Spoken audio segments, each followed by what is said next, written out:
강원도 현안과 이슈를 짚어보는 헬로 이슈 토크 시간입니다. 감소세를 보이던 도내 아동학대 신고 접수가 최근 다시 증가세로 돌아섰습니다. 코로나19 이후 아동의 학교나 보육시설 이용이 다시 늘면서 아동학대가 발견되거나 아동의 권리와 폭력 예방에 대한 교육을 통해서 아동 스스로가 학대임을 인지하는 경우도 증가 이유의 하나라고 하는데요. 헬로 이슈 토크 오늘은 강원도 아동보호 전문기관 황동혁 팀장과 함께 도내 아동학대 실태와 아동보호 전문기관의 역할을 살펴보겠습니다. 네, 황동혁 팀장님 스튜디오에 나와 계십니다. 안녕하십니까? 네, 안녕하세요. 아동학대 행하는 아동에게 행하는 폭력 그리고 권리를 침해하는 것이 이제 아동학대라고 알고 있는데요. 이제 먼저 아동학대에 대한 정확한 개념부터 한번 정리를 해주시죠. 네, 아까 우리 사회자님께서 말씀해 주셨는데 아동 학대는 기본적으로 이제 아이들의 권리 그리고 아이들이 폭력에 노출되었을 때를 좀 이야기하고요. 저희가 이제 법적으로는 이제 아동 학대란 보호자를 포함한 성인이 아동의 건강 또는 복지를 해치거나 정상적 발달을 저해하는 신체, 정신, 성적 폭력, 가혹행위 그리고 아동을 보호자가 이제 유기하는 방임에 대한 것들까지 포함되어 있고요. 그래서 우리가 신체 기본적으로 아동학대라고 이야기할 때는 네 가지를 이야기하고요. 신체학대, 정서학대, 성학대 그리고 방임 및 유기 이렇게 네 가지로 구분하고 있습니다. 네, 알겠습니다. 앞서 소개를 해드렸듯이 아동학대가 다시 증가세로 돌아서고 있다 이런 소식이 점점 들리고 있거든요. 좀 더 구체적으로 좀 설명을 해주신다면 어느 정도 수준까지 올라온 겁니까? 일단 뭐 데이터를 좀 말씀드리면 좋을 것 같은데요. 보건복지부에서 나온 자료를 통계치를 보면은 저희가 18년, 19년, 20년 이제 21년 데이터를 가지고 있는데 18년에는 저희가 전국에 36,417건에 대한 신고 건수가 있었고요. 그리고 19년에는 41,389건, 20년도에는 42,251건, 그리고 21년도에 집계는 53,932건으로 매년마다 기본적으로 한 4천, 5천 건씩 이렇게 증가를 하고 있고요. 저희가 있는 이제 강원도를 기준으로 살펴보면은 한 3개년 정도를 제가 좀 데이터를 가져왔는데 2019년에 1,968건, 그리고 2020년도에 1,496건, 2021년도에 1,569건으로 매년마다 좀 증가 추세였는데 2019년, 20년에 조금 증가 추세가 주춤하다가 다시 22년부터 다시 신고 건수가 좀 늘어나고 있는 추세입니다. 알겠습니다.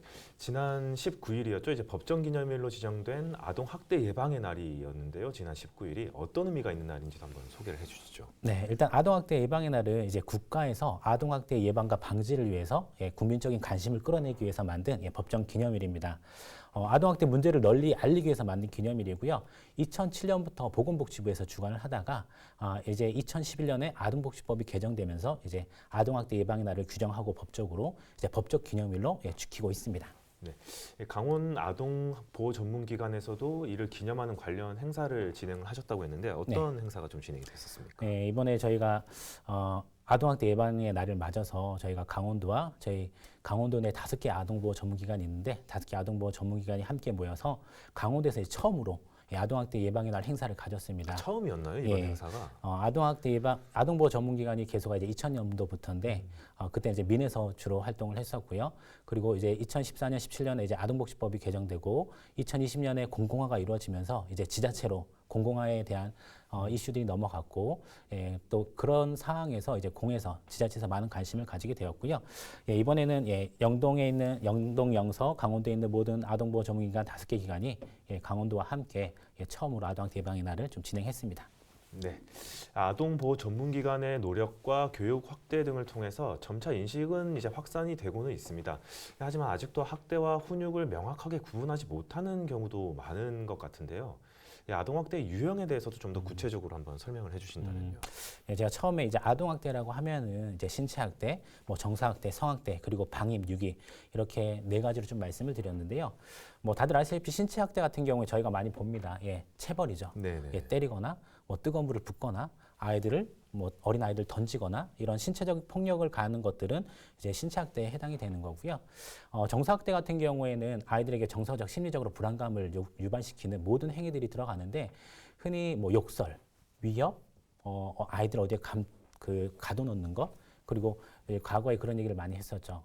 너 잘못하면 뭐 다리 밑에 놓고 올 거야. 네, 이런 네, 위협적인 언어들, 뭐 너를 고아원 시설에 보낼 거야. 이런 것들이 모두 정서학대에 해당하고요. 성학대 같은 경우에는 뭐 아이들을 대상으로 어떤 자신의 성적 목적을 달성을 하는 네, 네. 여러 가지 이제 성행위들 다 성학대에 들어가고요.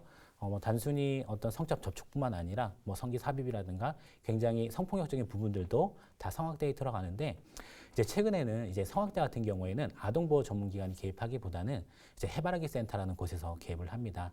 해바라기라는 곳은 일단은 이제 아이들의 어떤 상담부터 조사부터 뭐 치료, 보호 그리고 법률 지원까지 이제 원스톱으로 이루어지는 곳들이거든요.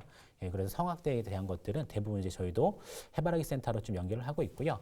이제 방임 및 유기 같은 경우에는 실제로 방임이라고 하면 이제 저희가 아이들을 옆에 데려다 놓고 돌보지 않는 것들을 그냥 방임이라고 하고요.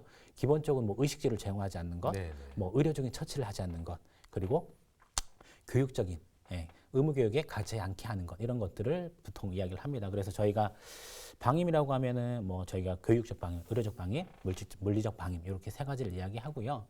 제가 여기서 하나 좀 말씀드리고 싶은 것들은 이제 교육적 방임 같은 경우에는 저희가 과거에는 우리가 살아가면서 필요한 어떤 기본적인 지식 소양을 위해서 좀 중요시했었는데 최근에는 약간 기조가 바뀌었습니다. 이게 아이들이 이제 살아있는지 죽어있는지 이제 확인하는 방편이 되기 시작한 거죠. 네네. 예, 아마 최근 한 5, 6년 전부터 이제 국가에서 이제 조사를 하기 시작합니다. 이제 의무교육에 나와야 되는 이제 초등학교 1학년 의무교육에 나와야 되는 아이들이 학교에 나오지 않는 일들이 발생한 거죠. 그래서 이 아이들이 어디 있는지 한번 살펴봤는데 몇몇 아이들은 뭐 조기유학 가 있습니다. 또 몇몇 아이들은 네네. 대안교육에 들어가 있고요. 그런데 몇몇 아이들은 사망한 채 발견되는 거죠. 그때부터는 이제 의무교육의 중요성이 좀 더 아이들의 어떤 삶에 대한 것들을 좀 확인하는 수단으로 좀 사용되어져 있고요. 그래서 이제 매년마다 초등학교 1학년 때 초등학교에 들어와야 되는데 들어오지 않는 아이들이 있다면은 전수조사를 또 실시하고 있습니다. 좀 전에 말씀해 주셨듯이 이제 아동학대의 주요 가해자는 주로 이제 가까운 가족이라는 것이 이제 많은 분들께서도 이제 알고 계신 상황인데 실제로 그 비율이 결국에는 뭐 가족들로부터 이루어지는 경우가 거의 대부분인 건가요? 어떻습니까? 예, 실질적으로 저희가 전국 데이터를 보면은 거의 한 80% 가까운 네. 데이터는 부모님, 보호자라고 되어 있습니다. 네. 보면은 저희가 보통 이제 보호자라고 하면 이제 친부모, 그리고 이제 계부, 계모, 그리고 뭐 조선가정 같은 경우에는 이제 할머니, 할아버님이 될 수도 있고요.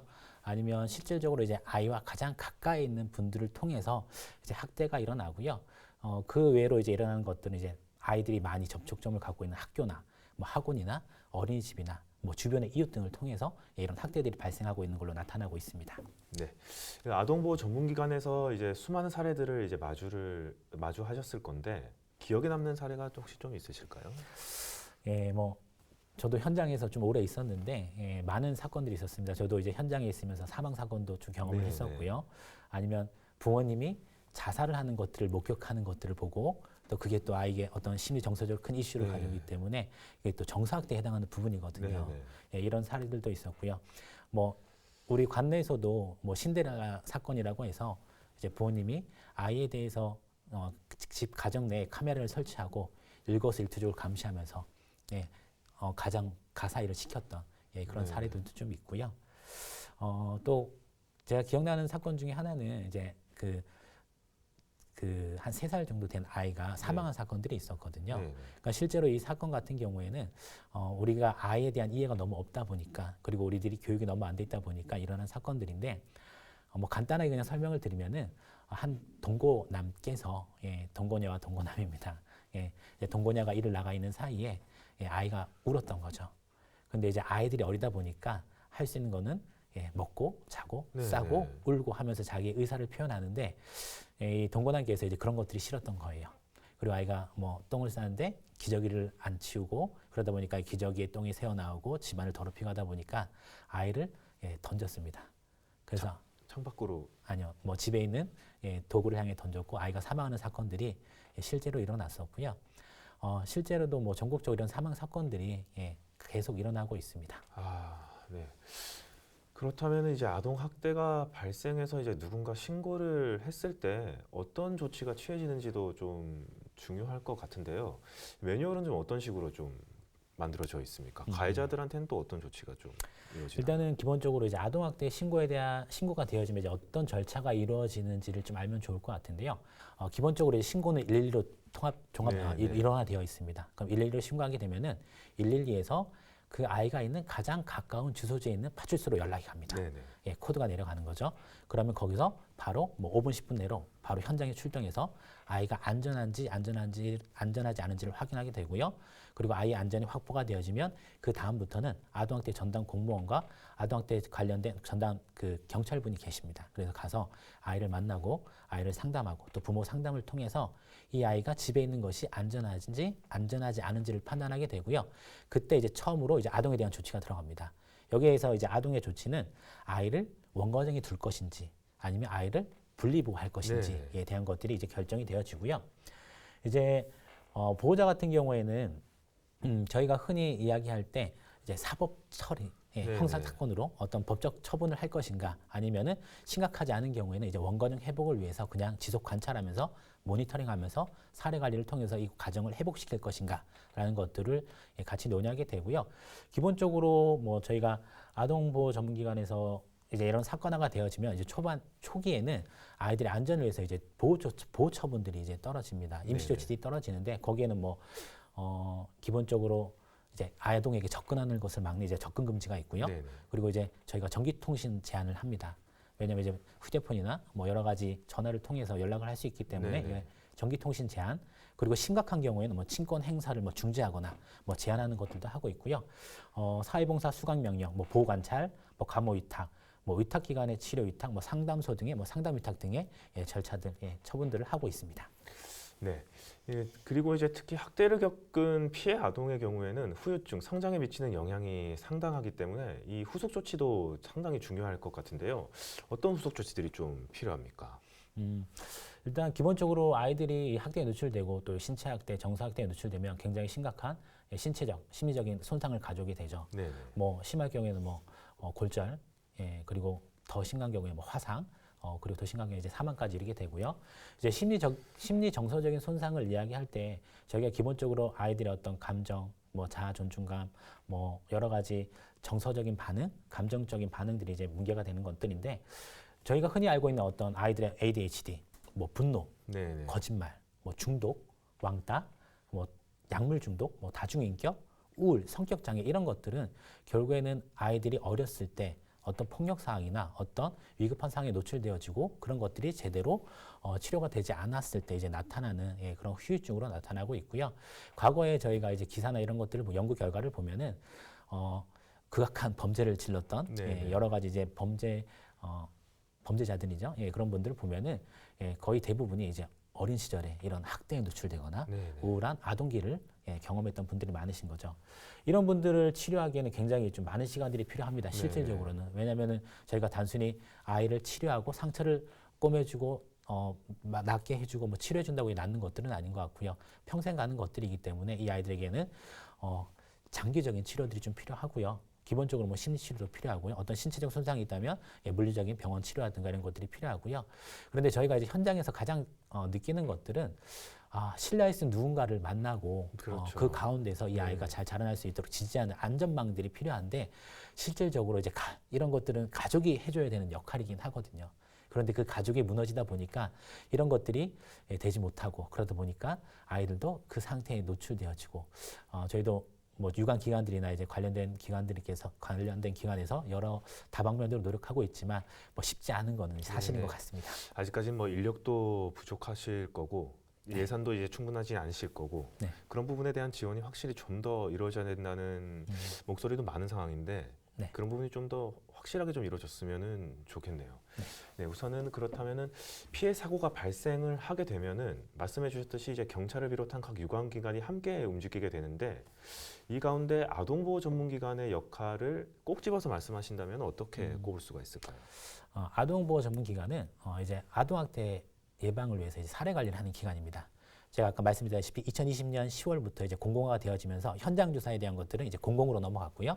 이제 아동보호 전문기관의 고유 역할은 이제 사례 관리입니다. 사례 관리. 사례 관리고요. 이 사례 관리의 목적은 재학대 예방과 그리고 원가정 회복이라는 두 가지 큰 목적을 가지고 저희가 사례 관리를 진행하고 있습니다.